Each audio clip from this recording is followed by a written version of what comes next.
If you just finished season 4 of The Mandalorian the other day and you thought, where could I get myself a cool Mando helmet just like this? You clicked on the right video.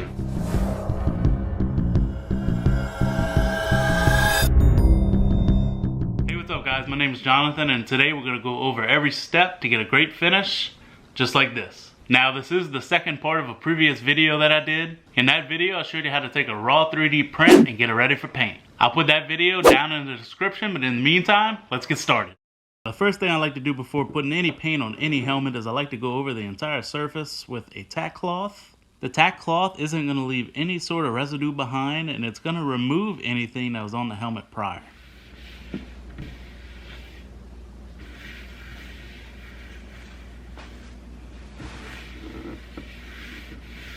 Alright, now that the helmet's all nice and prepped, let's talk about paint. To get that nice, shiny, best car look, we're going to be using Duralumen airbrush paint. There are other options you could use like graphite rub, all clad, maybe a cheaper spray paint like a Rust-Oleum dark metal or something like that. But like I said, we're going to go with Duralumen. Duralumen can be purchased on Etsy and I will add a link in the description. Duralumen needs to be sprayed over a gloss black base, so we're going to start with a Rust-Oleum Ultra Matte Black. We're starting with a matte black because the Mandalorian helmet has matte black ears. So we're going to spray the entire helmet, let it dry and cure, and then we're going to mask them off.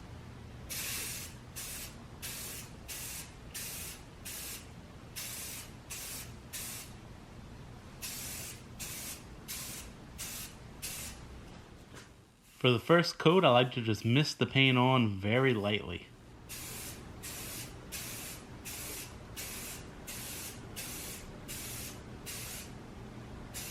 You want to be sure not to miss any part of the helmet, so spraying horizontally, vertically, and spraying from different angles helps this.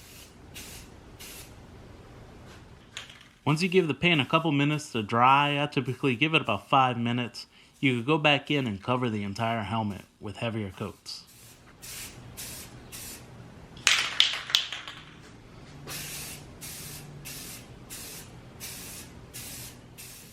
It may take multiple coats for you to fully cover the helmet, but this particular Rust-Oleum paint does generally a pretty good job at covering it, so all I needed was 1 coat.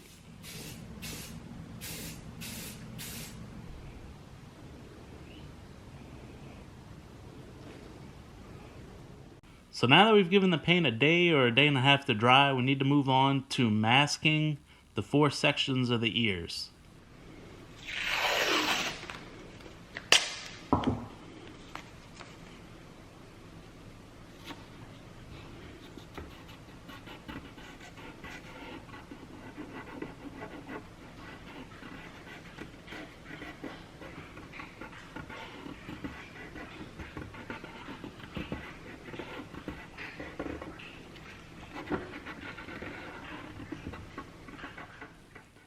The technique that I've landed on that I really like and has made masking much less frustrating for me is using a ballpoint pen to trace an outline of what I need to cut.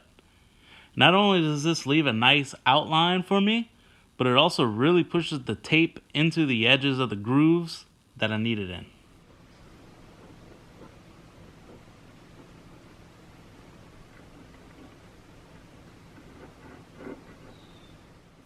From here, it's really up to you how you want to go about removing the tape. For this particular helmet, I removed it and then basically cut an outline of it and then just reapplied it to the helmet.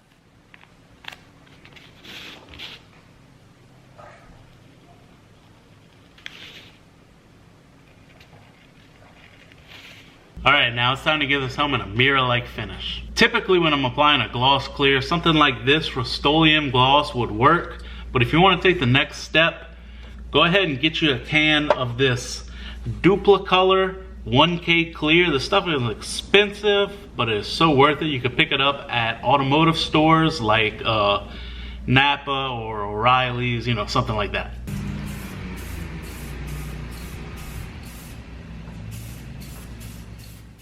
The way we're going to spray this Duplicolor clear is just like we sprayed the black. We're going to start with light coats and then move to a heavier coat,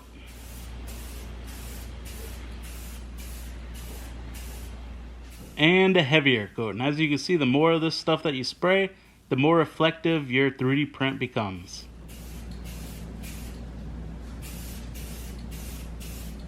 When you're done, you want to give the helmet somewhere that it can rest for a day or two so it can cure, and it will be a little tacky, and you know you're good when that tackiness becomes a smooth, nice surface.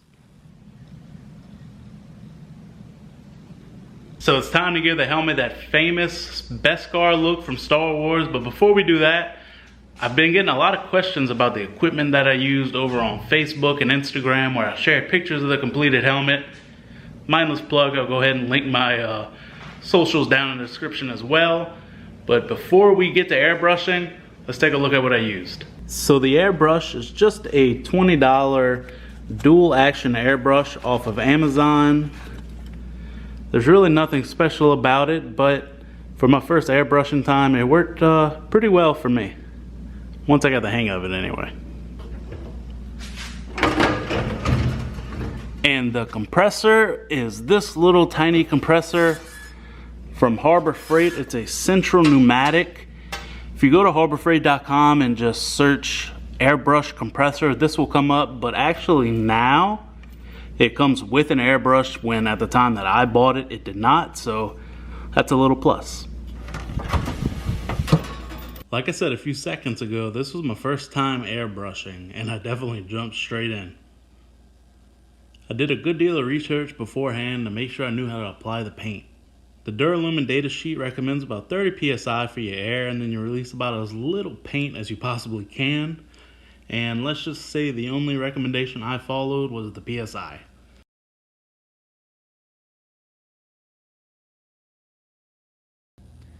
You can see me moving all over the helmet here, and if I were to do it again, I think I would actually try to stay in one area. I took like a spray paint approach, and I just, did line by line by line, but I feel like I should have actually stayed in one spot and actually let that spot build up before I move somewhere else.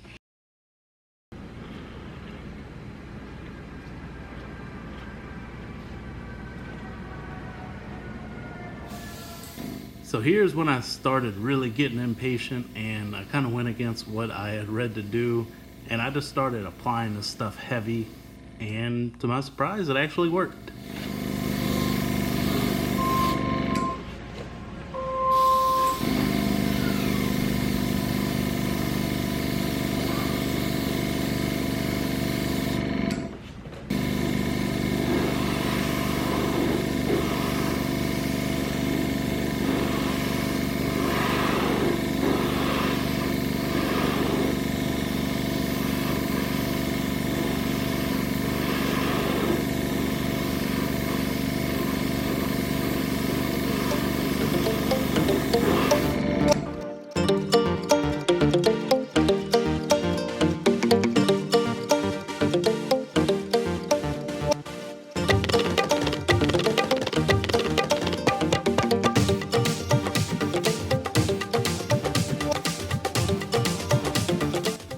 But as well as I thought that worked, you can still make mistakes. As you see, I put this big nasty streak right across the cheek.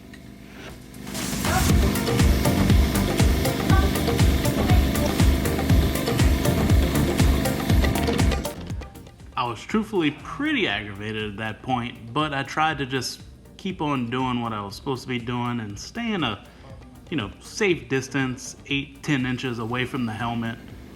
As you can see here, I don't think I always did that, but I kept going at it. I kept applying the paint, and I think in total it applied pretty well in the end.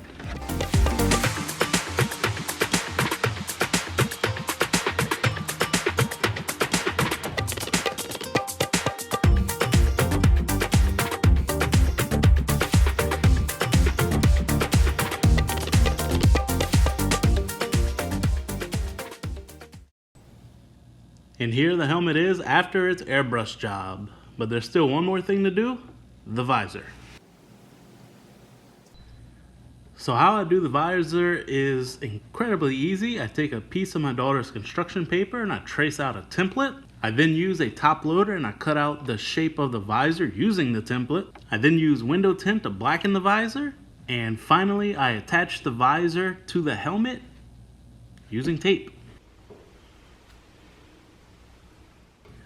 Now you don't have to use tape. There's many more permanent ways to attach the visor, but for me tape works for the time being. So if I ever want to go back and, redo it.